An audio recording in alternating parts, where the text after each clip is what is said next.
Morning. Today we are speaking about the Late Bronze Age. Right. And we are sitting on this beautiful background of the Late Bronze city gate. Very well preserved, a little bit reconstructed, still very impressive. Yeah. I think that we need, first of all, to give some background.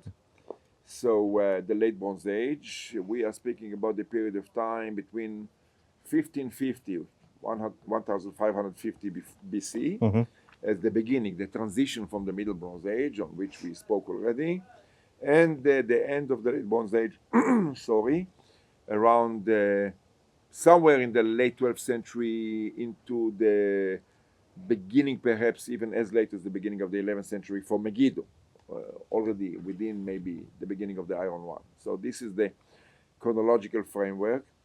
And if I have to summarize the whole business of the Late Bronze Age in one sentence, it is relatively easy to differ from other periods, because we can speak about a system of Canaanite city-states ruled by petty kings, dominating villages in the countryside, each in their territory, but living under an Egyptian hegemony.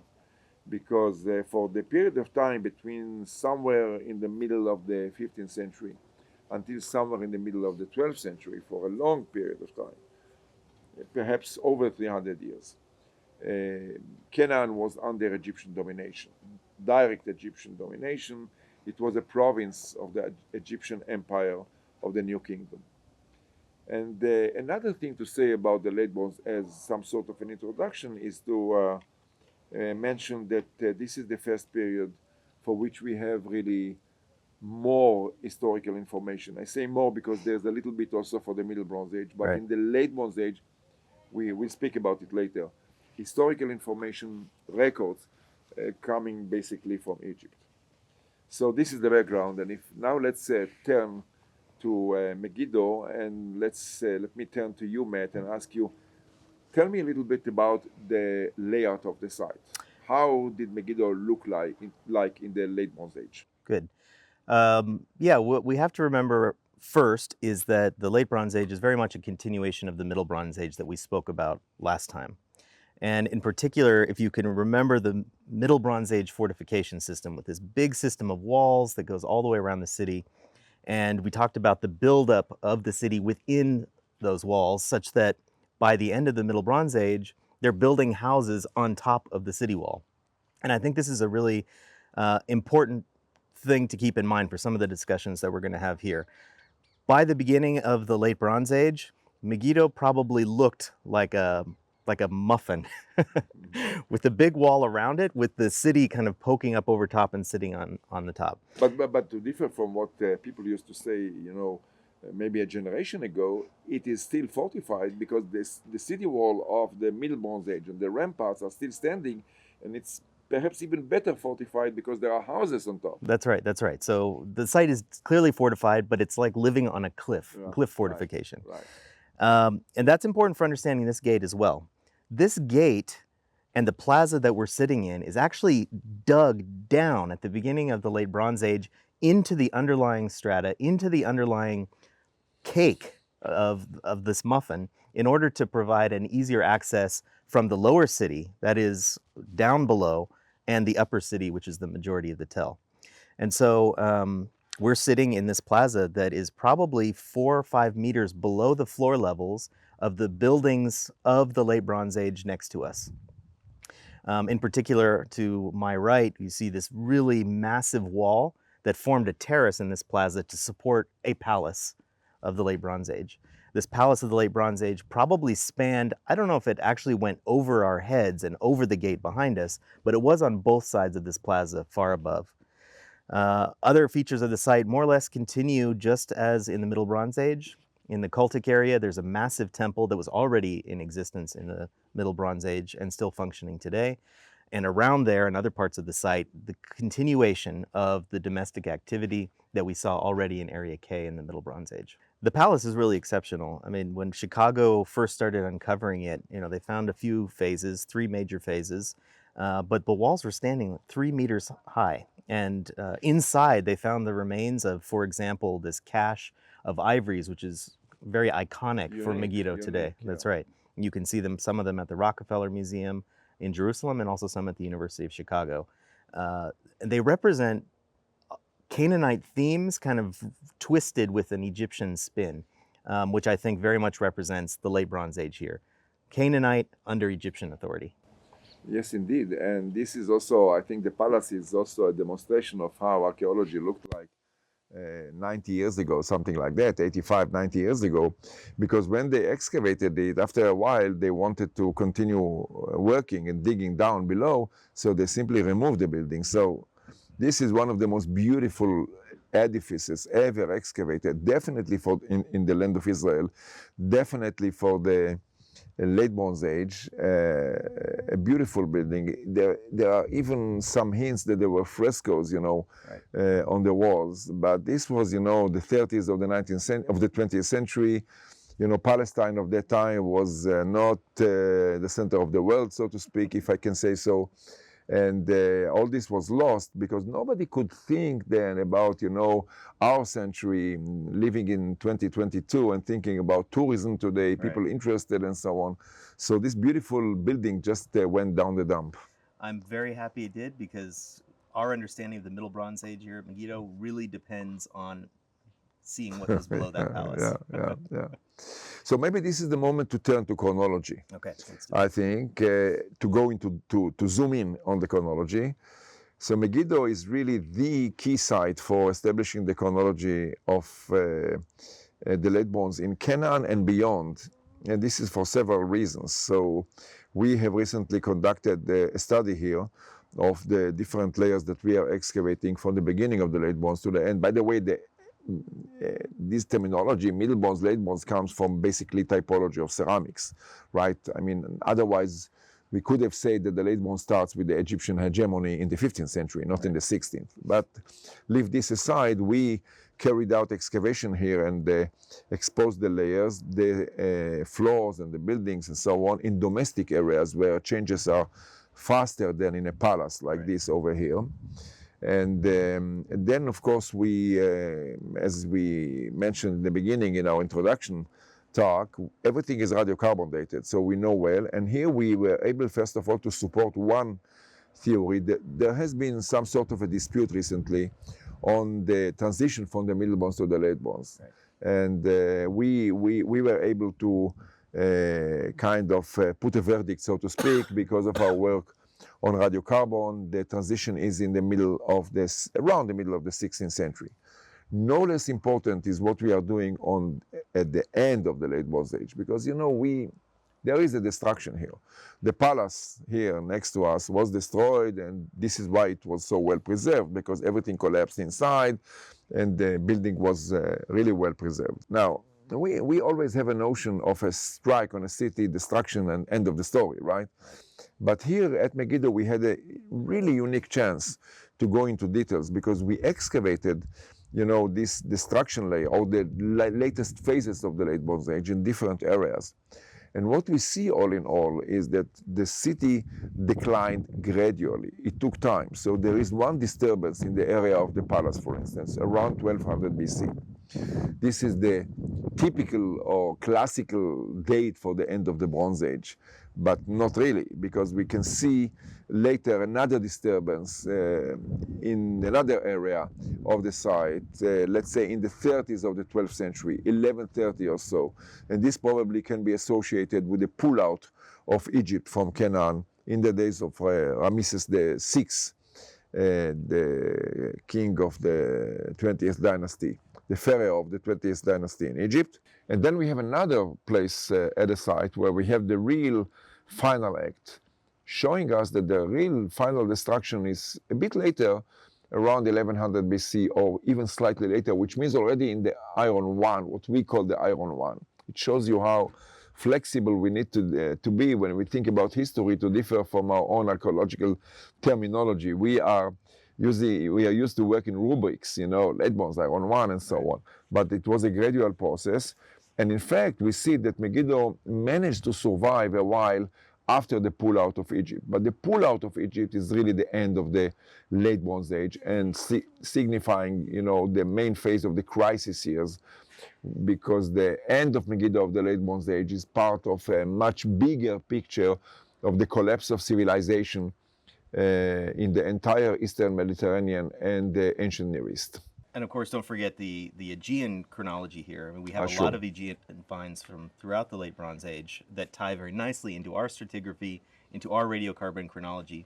These are finds that in their homeland are not very well dated, mostly only through relative chronology. So here, Megiddo has this opportunity to dictate chronology to the rest of the Mediterranean world. Right. Tell us for a moment, because it's such an important part of the excavation here, the social life of these late Bronze Age folks. Yes, social demography. I think first of all we need to, people are asking me always when I take my friends, colleagues, visitors touring Megiddo, I'll take them around, they ask me how many people lived in a site like this? This is the question which always pops up, and rightly so. So I think that we need to mention that we are using some sort of a number to calculate number of people on an acre according to what we know from ethnographic research on societies in recent history living in sort of antiquity conditions, let's put it this way. Okay. And altogether we can think about if the site is 7 hectares, so we are speaking about something like a little bit over 1,000 people, about 200 people per hectare, perhaps in a hub of a city-state like this, with palaces and temples and so on, perhaps a little bit less because much was devoted to the public buildings. Right. Over 1,000, but this does not mean that this is the whole story, because the petty king of Megiddo rules over the countryside. So there are villages, and we know the villages because we conducted a survey of the countryside, and we assemble information from salvage excavations and other surveys, so we know how the countryside looked like, and we can really reconstruct the picture of the Jezreel Valley with the central hubs, the city-states, and the countryside of each of them, of the small villages, under the rule of the central site. So this is first point to mention. The second point to mention is that we can really see in the finds the social status of the people. So evidently we are here near the palace. So the elite of the population, king and entourage, the family of the king and entourage, they lived here. Mm-hmm. And we also excavate in the backwater, so to speak, of Megiddo. And we can actually see this not only in architecture, let's say, that this is more elaborate here than in other parts of the site, a little bit away from here. We can see this in all sorts of finds, and this is thanks to the fact that our excavations, we are working in two major areas, one near the palace and another one far away from the palace, right, in the south eastern sector of the site, and we can compare the finds. So just to give an example for the viewers to see what archaeology, modern archaeology is like, we published, a work on the foodways at Megiddo in the Late Bronze and Iron One, comparing foodways, culinary practices around near the palace and back in the other area, according to the faunal finds, what people ate, I mean, the meat and so on. So we can see what portions of meat they took here, mm-hmm, and the portions that they took over there. We can see, the age of slaughter, because definitely, when you slaughter the sheep, goats, cattle in a younger age, you get a better meat, We can see all these details, and it's really fascinating that archaeology can prove this working in a site like this and working properly in more than one area, and having in mind these questions in advance. I want to mention another item for the Late Bronze Age. Continuing from the Middle Bronze Age, we have evidence now from our ancient DNA studies about the population of Megiddo, and we see, you may remember that we spoke about the middle of the second millennium, at the end of the Middle Bronze Age, where the people of Megiddo, they have a genetic pool comprised of what we call the local Neolithic Levant and the incoming people from the northeastern, migrating from the northeastern sector of the ancient Near East, today's Caucasus, Armenia, Georgia, Eastern Turkey, and so on. and mixing. So we have this mix here. This is the population of Megiddo and beyond, probably in the second millennium BC, and in the middle of the second millennium, and it continues into the second half, because we can see in the ancient DNA studies that there were still people migrating into the late Bronze Age, people newly coming from the same region. From the same region. Oh. It didn't stop, in the early Bronze or Middle Bronze, and then we have the genetic pool, but they were still coming in a later phase. So this is also important and interesting, and we know also from the linguistic side, basically, or not only, we know from the DNA, in fact, first to mention, that these people, the same people, having the mixture of the local DNA and the impact of the DNA of the Northeast, they are both the simple people of Megiddo, but also the ruling elite, because we see them also here around our royal tomb, if you remember, that we excavated in 2016 near the palace. So it is really interesting to see. We see this linguistically also? And linguistically, yes, because we have the names of the petty kings of Canaan in the Amarna. We'll speak about the Tel Amarna tablets in a minute from now, from the 14th century BC, correspondence between the petty kings of Canaan and the Egyptians and the Pharaoh and the Egyptian administration in Canaan. And many of the names of the petty kings of Canaan, of these city-states, are Semitic, including, for instance, the name Abdi-Chippa of the ruler of Jerusalem and others. However, there are several names which are not Semitic, and they are Hurrian, and they come from this area over there of the northeast of the ancient Near East, let's say Eastern Turkey. So the name of the king of Megiddo in the 14th century BC is Biridia, and Biridia is such a name. It's not a Semitic name. Oh. So we have here support from another angle, from the linguistics, for what we see in the DNA. So, Matt, this is the moment to go into the historical records, right. Because we have especially two major items to speak about. The first one, something from the 15th century, the campaign of Tuthmosis III, in fact, establishing the Egyptian empire in Canaan, and then the Amarna tablets. So maybe we start with Tuthmosis. Tell me about him. Sure. Tuthmosis III's story is the main story associated with Megiddo. You see it on all of the signs here. Not the main story, but one of the most important ones. And rightfully so. It's a really interesting story. Essentially, we have this amazing record written on the walls of the Temple of Amun at Karnak. Tuthmosis III celebrating his victory at Megiddo. And he was obviously very proud of it because he inscribed a fairly detailed account of the campaign itself. And this is often something that's overlooked, a detailed account of everything that he brought back from this campaign. So let's get into the details here. The story starts with Tuthmosis III really anxious about the lands of Canaan rebelling against Egypt, which of course is an anachronism because the Egyptians didn't have control over this region at the time. But in any case, doesn't matter. This is his motivation. It's legitimacy for conducting the campaign in a way. Yeah, that's right. Sure. Obviously, Tuthmosis is anxious about these Canaanite rulers causing problems, so he's assembling an army, and he sets out on the road to solve the problem. It takes him a few days, but he comes on the northern coastal plain where the mountains of the Carmel start to head off into the sea, and he has to make a decision about which of many roads he will take across the mountain pass in order to attack Megiddo. He has this war council with his people, and in the council, they suggest that he go on one of these two safer roads, but he chooses the more dangerous central road, which is too narrow for his army to pass and defend itself. And it's a moment of bravado for him to show off, like, I can do the most dangerous thing, and I'm cool. So the army sets off through the pass. Indeed, they encounter resistance for the Canaanites as they're coming out of the pass into the valley near Megiddo. But don't worry, Tuthmosis himself fends off the entire Canaanite army so the rest of the Egyptian army can come through.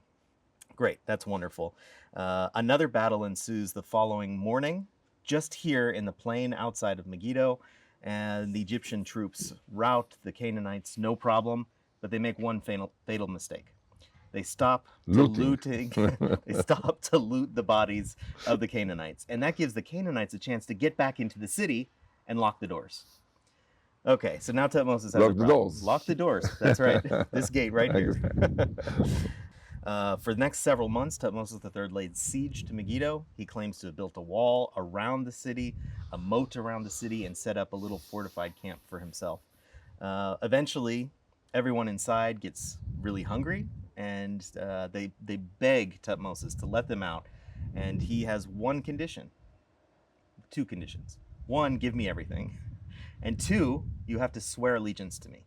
And this is where we get the famous line, the capture of Megiddo is the capture of 1,000 towns. Yeah. And that's pretty much exactly what happened. With his victory at Megiddo and the follow-up battles immediately thereafter, that established the Egyptian empire almost immediately. We can imagine also that the battle was against a coalition of Canaanite kings, right, under the influence of foreign powers, right, and we can imagine that there were other kings who ran away from the battlefield in the moment of the looting and got into Megiddo. Yeah. So capturing Megiddo was really a decisive moment when the Egyptian empire is established in Canaan. That's right.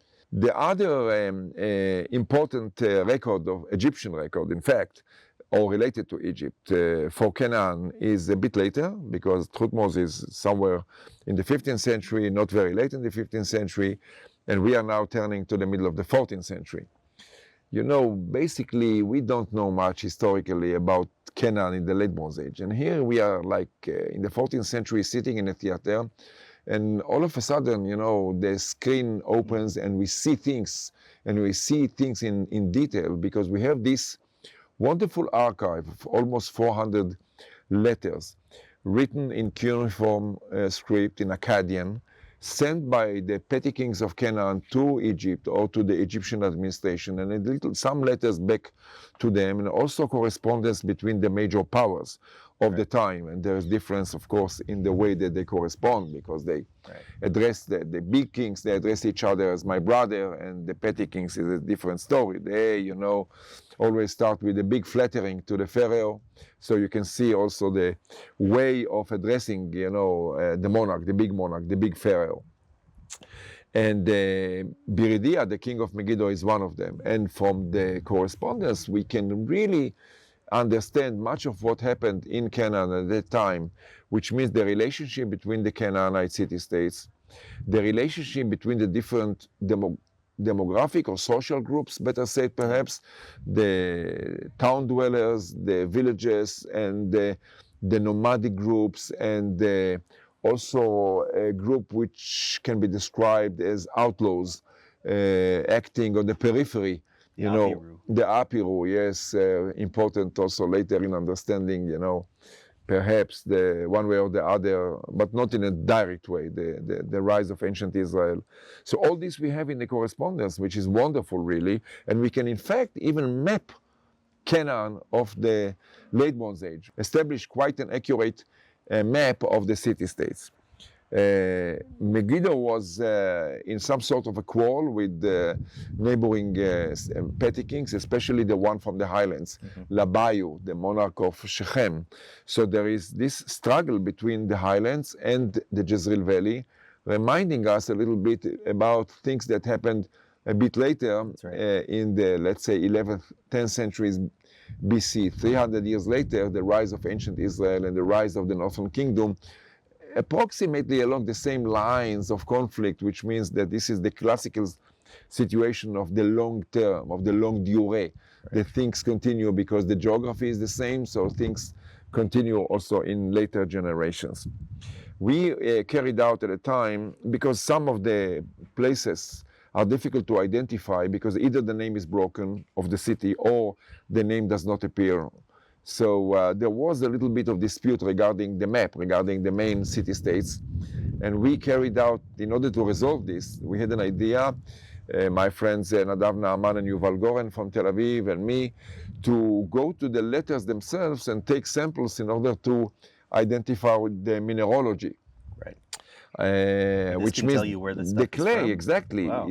if we identify the clay, we can really establish where this letter was sent from.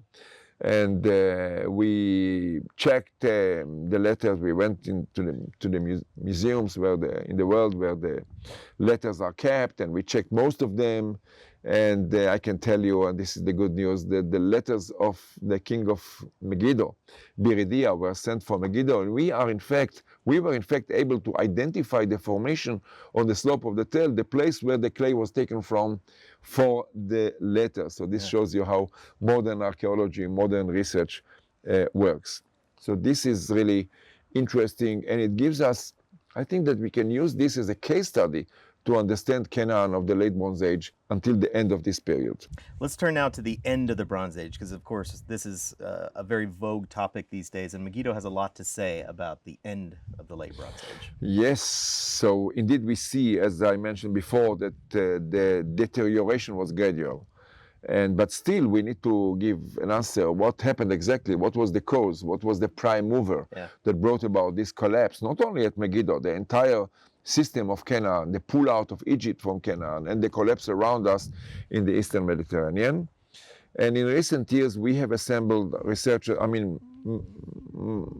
team, but also other teams working in the region, in the Middle East. We have assembled the information that really points to a major climate event at the end of the late Bronze Age.